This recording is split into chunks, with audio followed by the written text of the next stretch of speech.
quite a lot of people right from the start, which is always music to my ears, if that is applicable. Uh, People in the chat, can you please tell us if you can hear us?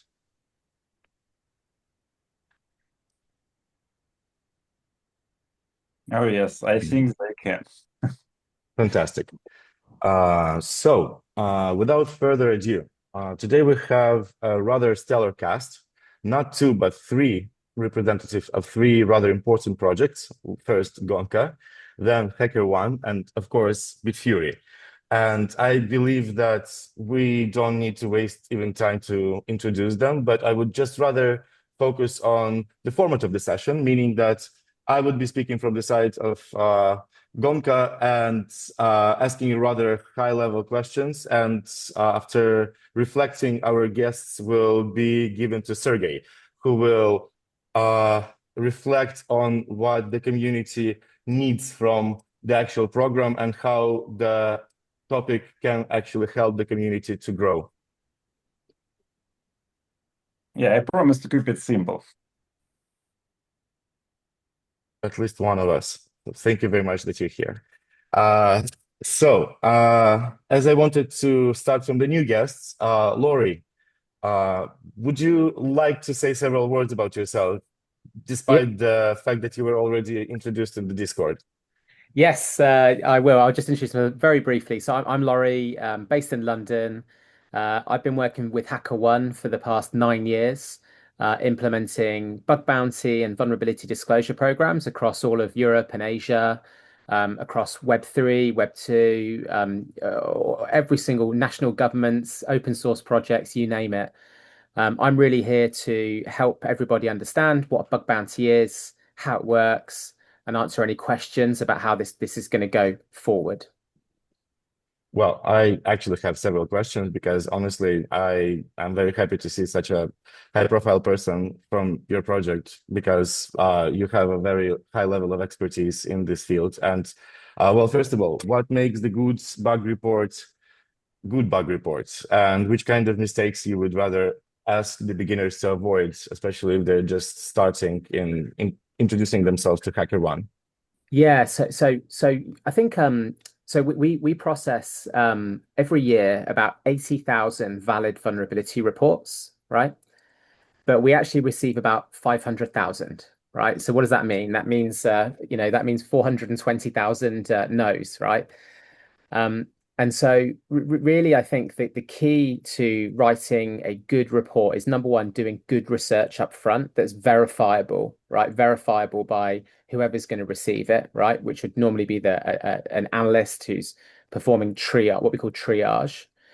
And there's a few things that are needed in those reports. Like, so first of all, that there needs to be a really, really clear proof of concept, which includes step-by-step instructions, including how to set up the environment, what steps have been followed, plus evidence of that. Now, that evidence could be a video, it could be screenshots, it could be like even like Wireshark logs, right? So you can actually see actual network traffic.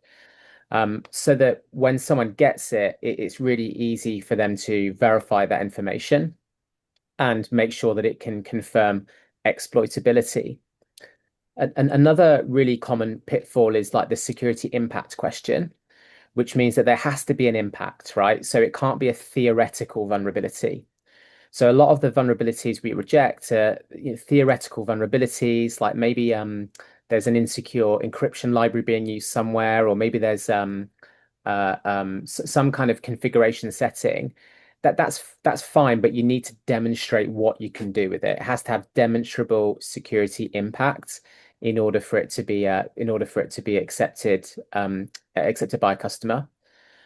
And then I think the final thing is that obviously you've got the proof of concept, you've got the impact.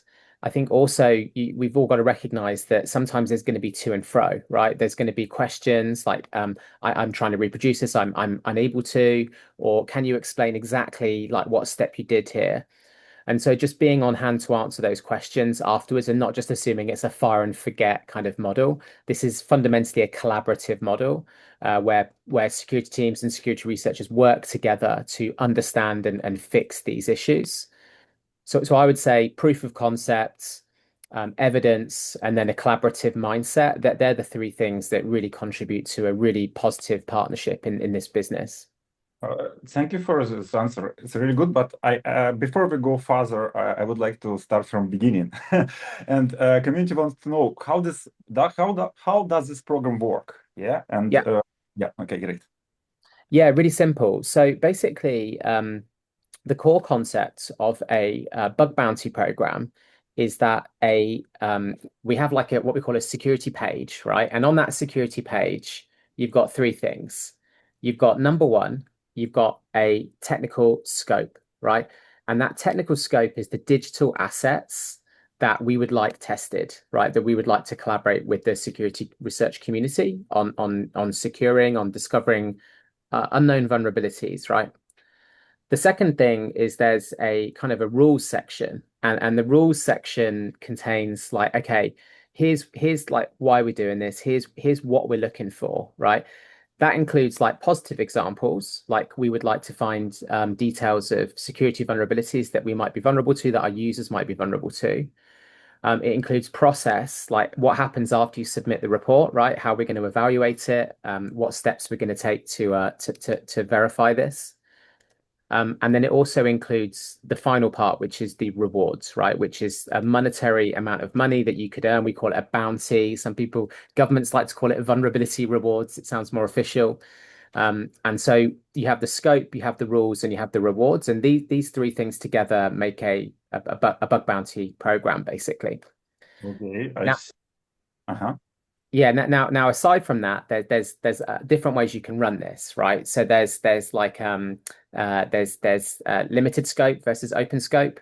There's private programs versus public programs, and there's all sorts of different threat model based ones versus CVSS based ones. There's lots of ways that you can run these, and typically we run this in an iterative and rollout model where we start off with a scope in a private mode, and then we gradually increase that and eventually go public when we're familiar with the process and efficient at working together.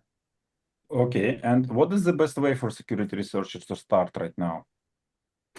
So the best way for security researchers to start is to set up an account, right? So set up a HackerOne account and start researching the existing vulnerabilities that we've discovered in our other companies. So we have obviously there's tons of information online for bug bounty researchers, but I'll just point you to a few other resources. There's the opportunities directory at HackerOne, right? hackerone.com/opportunities. And there's the Hacktivity, hackerone.com/hacktivity. And on both of those, you'll see some of our existing like customers and projects that we work with, including tons of open source, tons of Web3 companies and open source projects. And then on the Hacktivity side, you can actually see a live stream of vulnerabilities, including some pretty decent vulnerabilities discovered in blockchain and Web3 systems too. Okay, and last question from you, I promise. I know I took a lot of time, but still. And last question: what common mistakes researchers should avoid? Yeah, because you obviously know common mistakes. Common mistakes? You mean from a researcher perspective? Yes, from a researcher perspective. Yeah. So the common mistake today is submitting AI generated vulnerabilities without checking it yourself. So please check everything I yourself waited before you for this submit one. it. Yeah. Our volume of vulnerabilities has got 96% year over year, right? Because these tools are great at research, right? So I would say don't not use them, right? Use them definitely, but make sure you verify everything that comes out of them. And I like to think of it as like a piece in the pipeline in the middle. So you dictate the research at the beginning. You have your hypothesis, right? And you want to test it, and you start experimenting with the code. The AI is going to really help you there, right? And it's going to identify things. But then that last mile at the end of it, you've also got to go in there and manually verify it and check it and make sure you understand every line of code before you submit the vulnerability. because the first thing that's going to happen is you're going to get a question. It's going to be like, well, hang on a minute, what does this line exactly do, and how exactly does that impact the the confidentiality, the availability, the integrity of our users? So I would say just be very mindful about blindly submitting AI research. Make sure you do the first mile and the last mile manually, and then you'll have a good outcome. Okay, great for this answer. So no AI slop, guys. Use your brain, please, or you will be punished. Victor, lead us forward, please. I'm finished here. But just here, you will still continue. And yeah, doing things blindly is generally not the best idea. I would like to jump to Vadim, actually, because from the strategic alignment point of view, I'm rather curious how this cooperation, this three-way partnership happened to be, and why do you think this is the way to go, and how this particular form of cooperation between these three projects can actually makes a lot of sense to you. Yeah, absolutely. Thanks, Victor, for organizing this AMA session, and thanks, HackerOne team, for taking your time to present your view and explain everything that is going to be happening soon. Oh, for us, Gonka is a strategic investment, as we explained in our public announcements and in previous AMA sessions. So it is a strategic investment, and we are fully committed to help infrastructure to grow and achieve institutional grade maturity. And needless to say that it is important to make sure that the protocol is secure and safe, so it's obvious. What is important for us is not only making sure that the protocol is secure and safe, but also working with tier one firms who will have strong say in these regards, who will translate by the fact of partnership with us, with Gonka protocol, by putting their name near to the protocol, who will translate that the protocol is credible. Because whenever an institutional investor or a customer or a developer is assessing the protocol, of course, this someone will take a look into Discord community, into GitHub submissions, and into institutional environment. What wallets are supporting the protocol? What exchanges are supporting the protocol? Who are the partners working together with the protocol? Who are security auditors? And the firm that facilitates such an important thing as bug bounty program, I guess, is one of the most important partners of ours. And to those who don't know HackerOne is an absolute leader, global leader in running all those bug bounty programs. And we are amazed and happy that they agreed to work and to help all of us and to help protocol in its growth and development.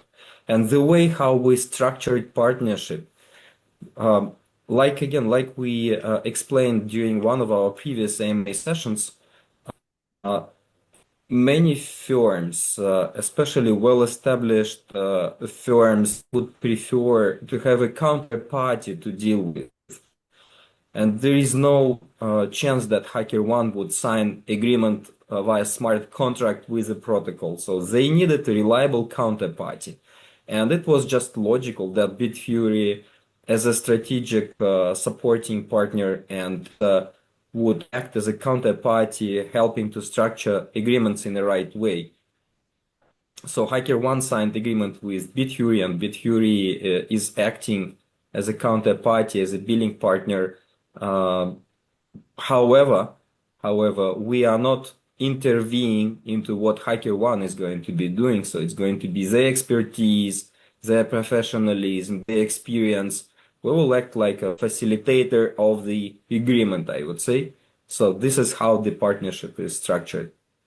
And we contributed our funds at this moment to pay for this work. And going forward, I guess we would bring reimbursement of these funds into the voting so that community decides to what extent it's going to reimburse Bitfury for us covering expenses related with running this program. Thank you. Sergei, would you like to ask something, or it's better? Yes. First of all, I would like to thank you, Vadim, and thank you, Bitfury, for supporting this partnership and for supporting our community. And I have one question, I think. What would success look like for Bitfury after, I don't know, the first phase of this program?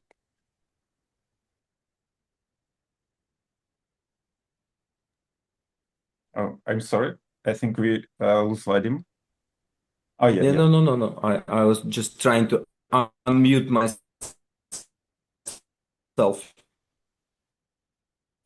No, success I'll define into will do great work. So I'm sure that HackerOne will deliver great results. So apologies, guys. Can you still hear me? Yes. No, Yes. no. Oh, no, I can. All right. Yeah, I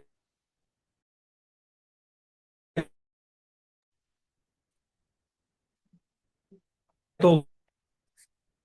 Okay, right now, me too. I can. First of all, I have no doubts that HackerOne will deliver great. Vadim, I believe that we hear you with a very big delay. But yes, I think we understand the answer, and we are looking forward for all researchers who will join our course. Thank you guys in advance.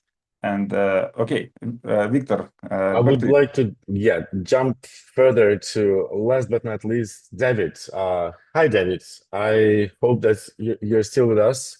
Yes. Because I had some problems with, oh, the connection is good. Okay. So on the same line of questions, I wanted to ask you, first of all, this type of partnership is the first one of its kind, being such a huge one. I want to immediately ask, what do you think is the first and the most important vector critical bugs that the developers and researchers and white hackers should focus themselves on to help Gonka to move further as soon as possible? Yes. First of all, I should say that as most of you know, bounty program in some form existed in the community already for a while, and for me, it's actually the most beautiful part of the community development, the amount of engineers who contributed to the code base of the project, to the especially when some critical vulnerabilities were found. And we're excited to make this process even more structured with help of HackerOne. At the same time, still community runs the show, so we still expect that some of the bounty would be paid out from the community pool directly, while we're still super excited to have HackerOne with all their expertise and also with the community of hackers around the world who will join the effort to make Gonka as secure as possible, as least vulnerable to attack as possible. For me, the most precious stuff is to find critical vulnerabilities. I should say that it's important to still if you submit the some found vulnerabilities, please be sure that you really check that this vector of attack exists and it's real. And also please be aware that some assumptions we all should just accept as they are. Like, for example, the assumption of majority of honest nodes. Any blockchain is built on this assumption. So your vector of attack shouldn't assume what if like 2/3 of a host will decide to attack the network. only attacks where a minority of hosts can coordinate in and make significant attack. I also really grateful for Bitfury to step up and to facilitate this transaction. We already seen in the past how some miners actually helped to Gonka to coordinate efforts with some third parties, like 6blocks was the one who facilitated the relationship with WebEx and things like that. We think that this type of collaborations will actually continue to emerge, and we really glad to see that big contributors to the network, they also care so much about resilience of the protocol and improvement to the protocol and following the roadmap which community recently voted for.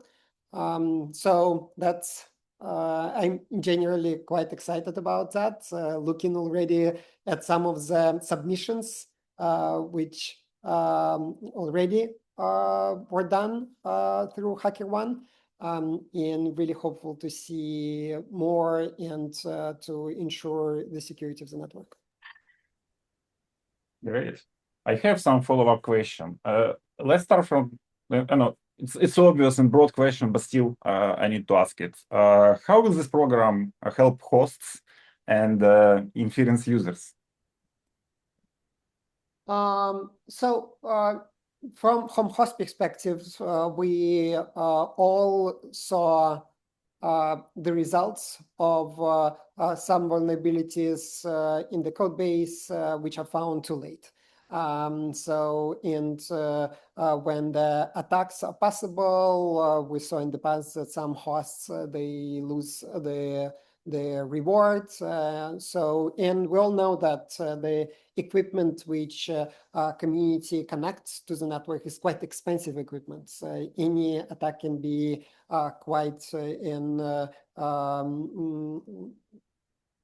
it can significantly financially affect our hosts. So everything which I remember when it was discussed in some polls in the community, what will be the number one thing hosts care about is actually resilience to the potential attacks. I really believe that partnership with HackerOne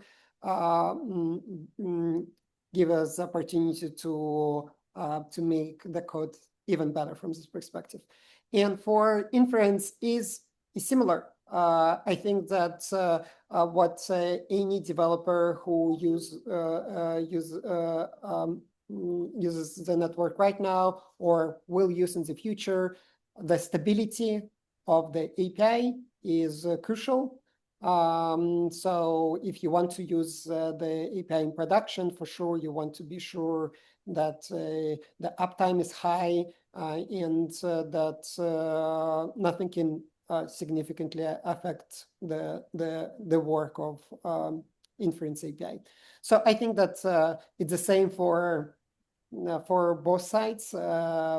That to ensure that the business is as usual and no one affected negatively financially through vulnerabilities which are not detected earlier. Yeah, to decrease financial loss for our hosts is great news. Okay, I have a next one. This one is from a researcher's perspective, researcher side of view. What parts of our network are in scope for this program? I mean, like proof of compute, ML nodes, maybe something else. In general, I think currently the scope is kept quite wide. please read the full description. It's quite open scope for vulnerabilities. I think that when we see a big amount of submissions and some share of payouts, likely the scope will be limited by the community compared to where we are right now. But now I believe it's a great decision that we're not limiting it. For sure, POC consensus is important part. It's good to be focused on this area. ML nodes vulnerabilities with also in here,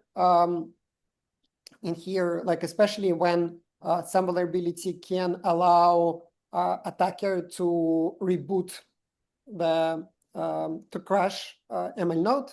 We've seen it in the past.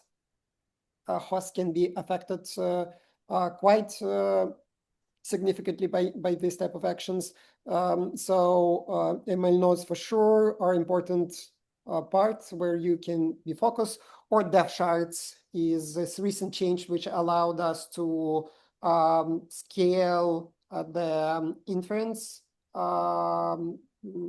significantly in the network.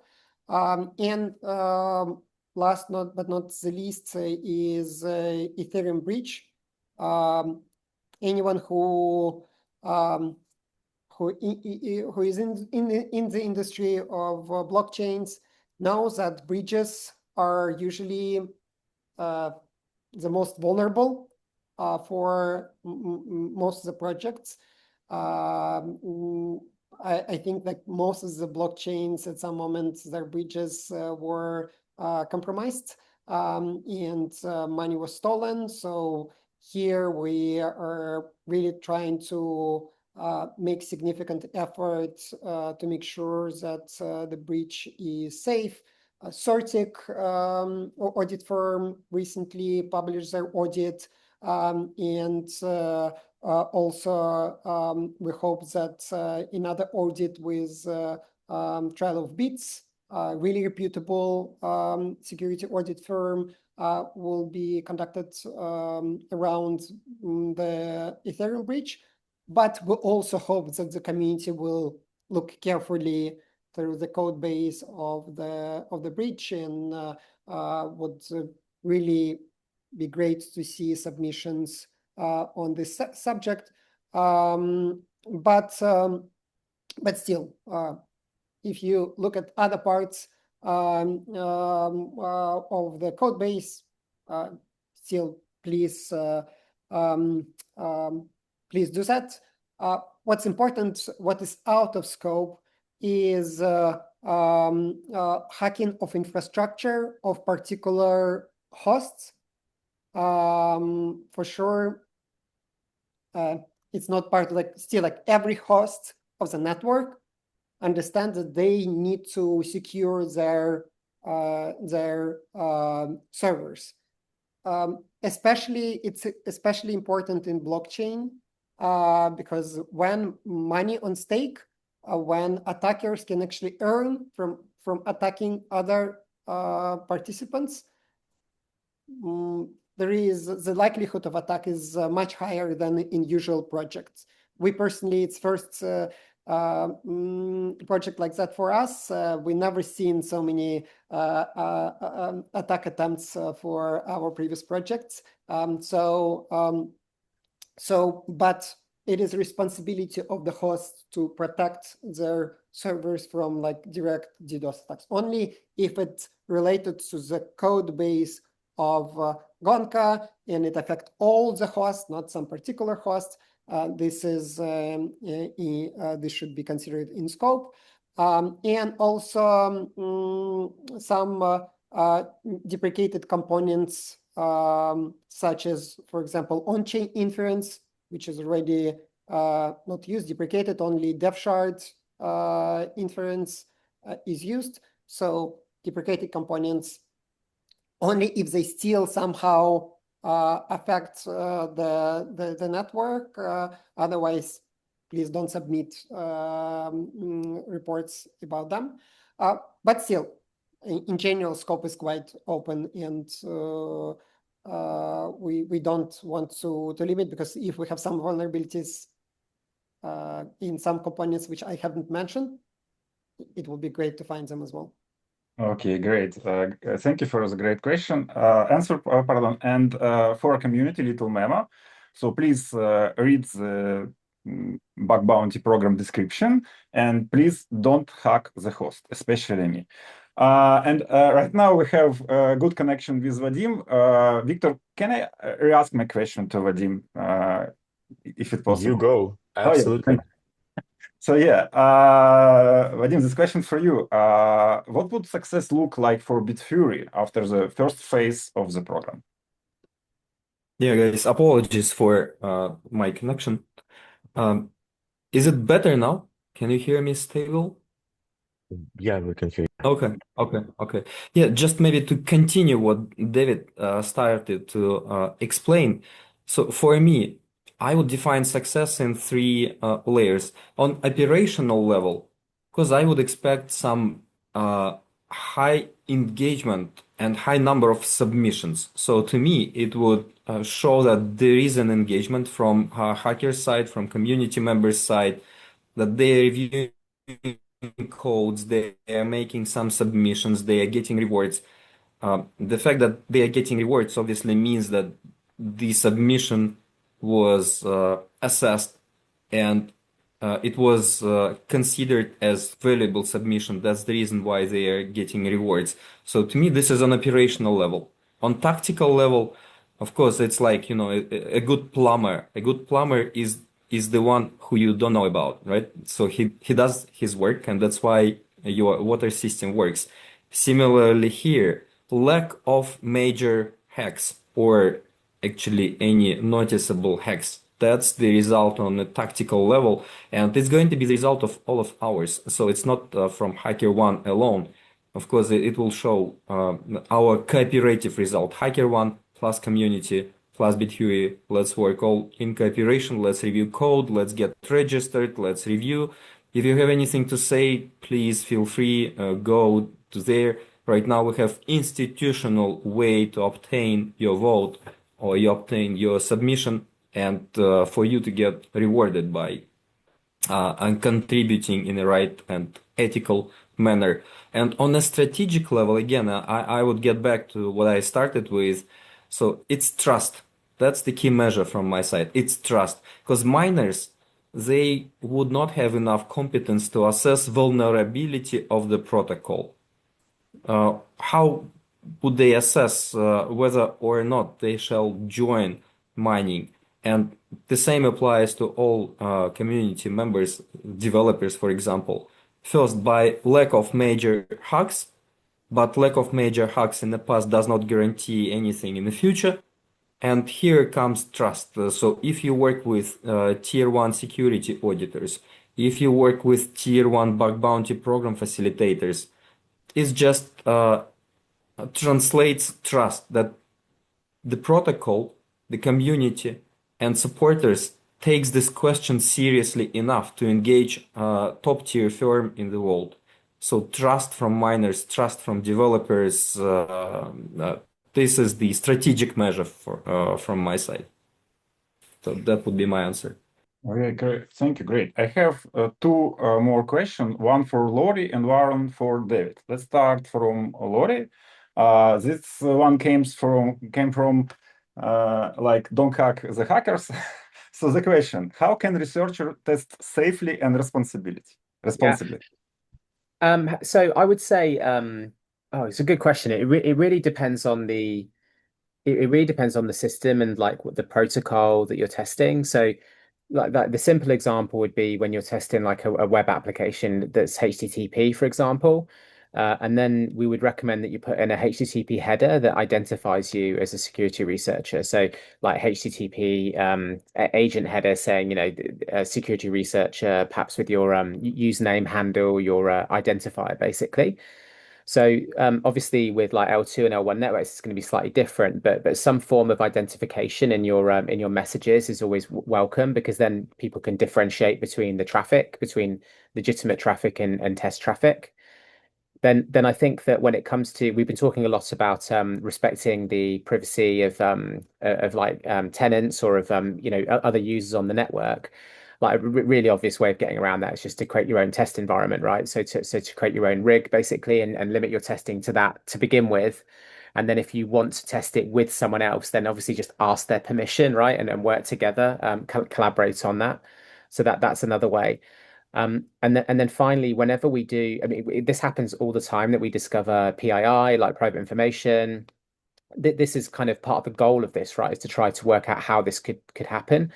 Whenever you get as much as a sniff of any private information or any sensitive access, report it immediately, right? So if that means you've got like two records, just report it with the two records. Don't get all the records.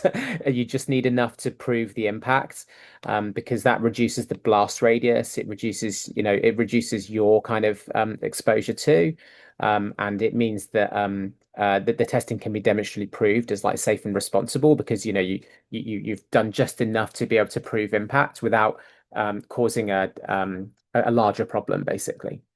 Without causing the disaster. Okay, thank you. Yeah, without causing heart attacks from us. Yeah. Okay, nice. Thank you for your answer, and answer for David. How will Gonka review and fix reported issues? So the same way as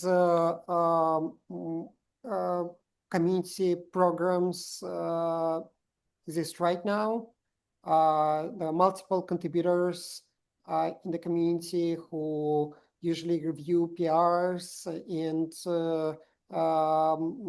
give their opinions and scores for the PRs and comments for the PRs. Similarly, the same people who you saw in the GitHub repo committing their changes, we all would love to see them reviewing what HackerOne community, the vulnerability HackerOne community submitted. Similar process, but still much more structured with the UI, so we can all see how things are going. Also, HackerOne provides us this opportunity to actually make some of these critical vulnerabilities not public immediately. The same way right now it happens in some DM chats or some special groups when some hosts or some developers make the disclosure, and it starts to be visible publicly only when the fix is ready to be published. In similar way, HackerOne provides the infrastructure for these non-public disclosures, so that we can be sure that no one can use significant vulnerabilities against hosts before community submit the update. Thank you. Thank you for your answer. And I think this will be last question from my side, but it's open question. Feel free to grab it, each our speakers. So how our community will be informed about the program results or what's happening? Maybe Laurie can answer us. Yeah, I can explain how it works in principle. I can walk you through the options. So, but basically, when you submit a report, it's a private object. The people that are on the report see it, and to begin with, that would be the submitter, and that would be the person who receives the report, which should typically be some form of security analyst on the Gonka team. So at that point, you've got these two people. Now as the report, you may have worked with someone. You might have a team, a collaborator, and we have the ability to add additional collaborators on the report. And the security researcher can add someone, like someone they work with. and the security team could add someone, right? Someone who they need to help validate. And those are the people that will see the report. And there's a clear, it's like in Facebook Messenger or WhatsApp, you can see little icons of who can see the report, right? Now, as the report gets fixed, right, and so all of a sudden it becomes like a disclosure, that there are different options for public disclosure. That first of all, there's an option to not disclose it and just say this particular person found a bug, and they get like a credit, and they say, they found a bug in this particular system, but there's no details of the vulnerability. We can do a summary disclosure, which says like a short summary of the report, but not the detailed timeline and communications. And then finally, we can do a full disclosure of the report, which includes every single communication in the timeline. And different people will have different ways of disclosure. And I guess our general principle is the concept of what we call responsible disclosure, which means that we don't disclose anything that could put other users at risk, put PII on the internet. So anything that we do disclose publicly, we tend to cleanse. Like maybe it looks a bit like a military document with big black boxes on it. But we work within the transparency parameters that we're able to.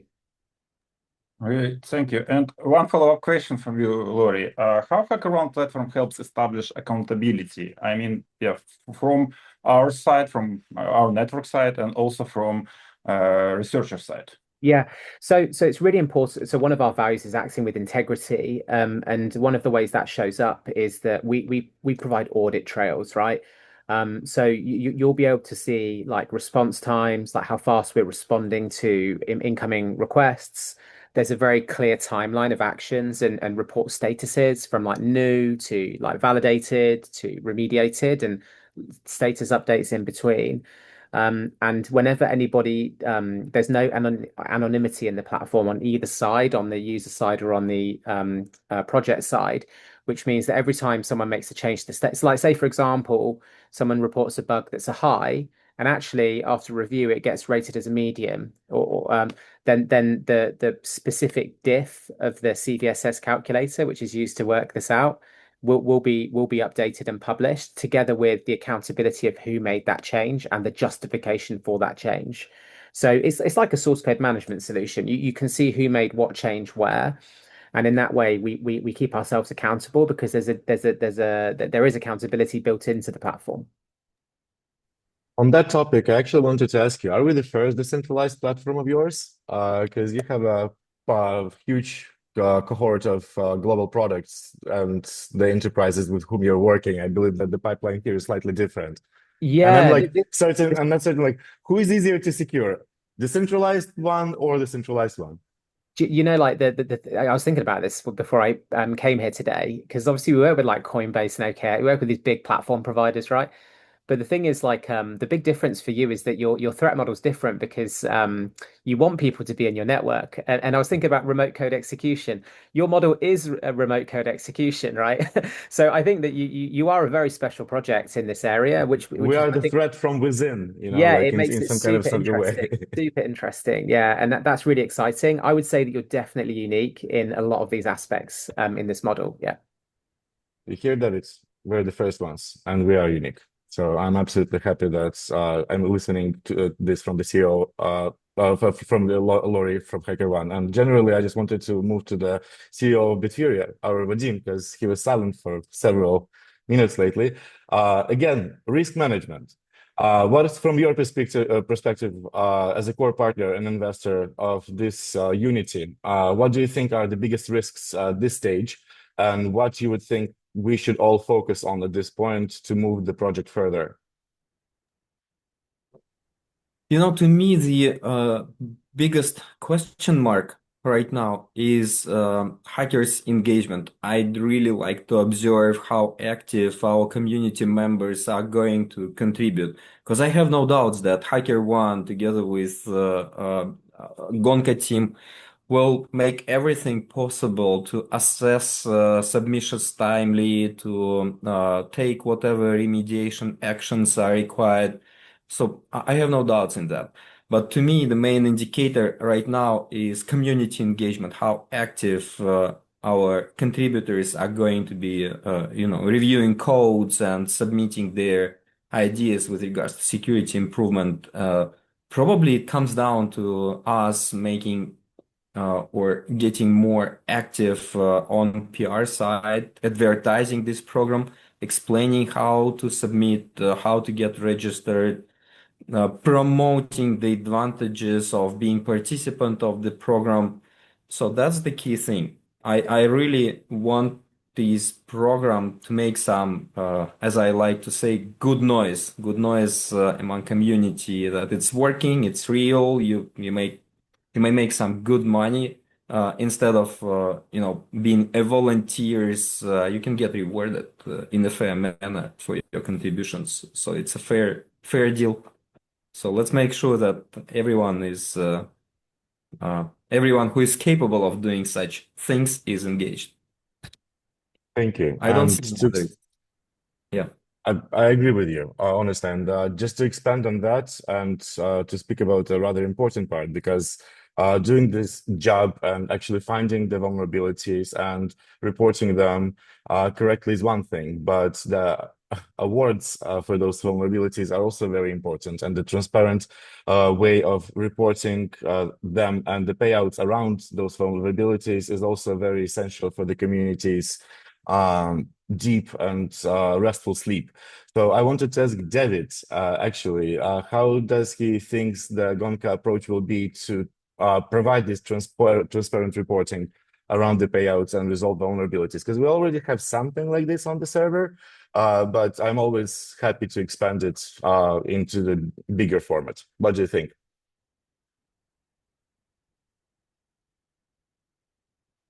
Sorry.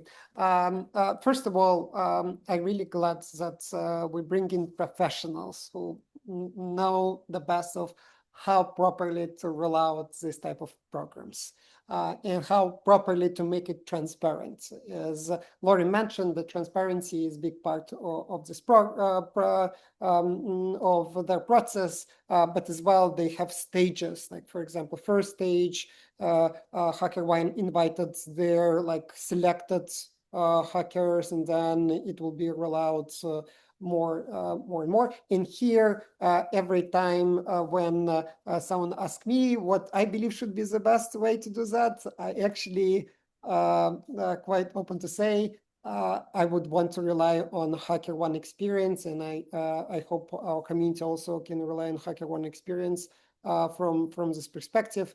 And for sure, because of this platform, all these payouts will be transparent. Everyone will see how the program works. And I would repeat what Vadim already said. It is money.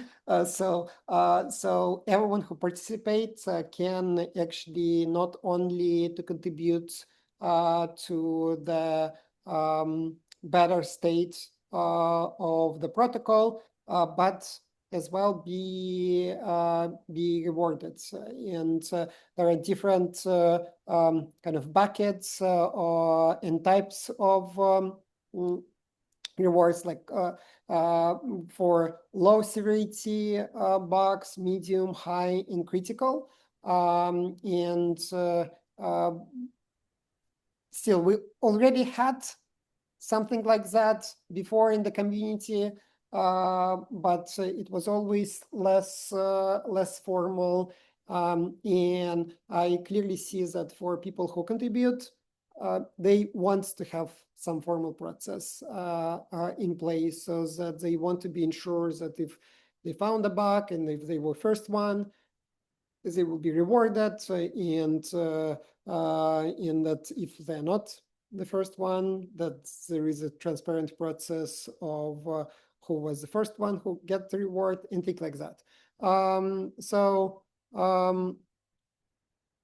I think that we all will learn through this process. And also because HackerOne is not just here for AMA, Laurie and joined Discord community. You can ask some questions directly, or you can send some proposals of how to make the process better directly. So don't. So we now have new people who are involved in this process. So now if you have some suggestions, I hope that this process also will be greatly streamlined. Thank you. Thank you. There are no Fantastic. questions from Yeah, community. okay. Yeah, my turn. There are no I'm questions. sorry, no, just like 9 last minutes. I just wanted to Yeah. give the last word to our Yes, speakers. that's what I am talking about. Let's give Beautiful. a chance. Did you also wanted to ask them Yeah. to cast their idea on the short-term perspective of how the near future of the project should look like? I hope so, because that's what I'm asking them. And I would like to start from Laurie. How do you think the short-term perspective for the upcoming future of the project should look like? Smooth launch, discover some amazing vulnerabilities, learn and improve. No big incidents. Beautiful. In the spherical vacuum, but let's hope for the best. Vadim, what is your take? Actually, I haven't been involved deeply into the process of getting it launched. Here, I relied more on professionalism of HackerOne and Gonka team, so no any comments. And here is the trust that you were speaking about previously. So I'm very happy that you can experience it as well. And you, David, Yeah, how do you I think? like relying on professionals. Yeah, That's the key. absolutely. That's the best. So you see, I see this process a little bit personal. Like I have myself some code out there. It will be reviewed. It will be someone will find some bugs out there. So I actually usually through my career. I, as an engineer, not as a founder, but as an engineer, when I have such responsibilities, I always saw my advantage compared to other engineers. Then when something is not working, I would first think that I did a mistake. Unfortunately, usually among engineers, it's the opposite stuff. They will try to find it somewhere else. So I actually would really love to see someone to find bugs in my code and help to fix them. Those who know the protocol and so the GitHub repository likely saw some of my commits. They know that for sure there can be some bugs out there, and I would love personally to see some of the reports around the code which I wrote from HackerOne community. Thank you. It's the first time on my memory when we're actually a little bit before the deadline. We have still some minutes. I wanted to ask Sergei if you have anything to add, because it's always the best to finish on the community. Yeah, I think I have your question, but I keep him. So yeah, I would like to thank you all, guys. Thank you, Laurie. Thank you, Vadim. Thank you, David. I think this is a big milestone for our network, this partnership, and yeah, it's great news for our community. So that's all. Thank you, guys. Much appreciated. And I just want to mention that the session will be available extremely shortly online. And not sure if anyone was able to see that, but it was possible to record it if you were on the call as one of the viewers this time. Nonetheless, looking forward to see you all very shortly. And once again, thank you everyone for your time. It's very valuable, and we do appreciate that this new project will allow Gonka to grow and to flourish even further. Thank you. Thank you. Thank you, facilitators. Thank you, Laurie. Thank you, Lee, for joining. Bye-bye. Thank you, everyone.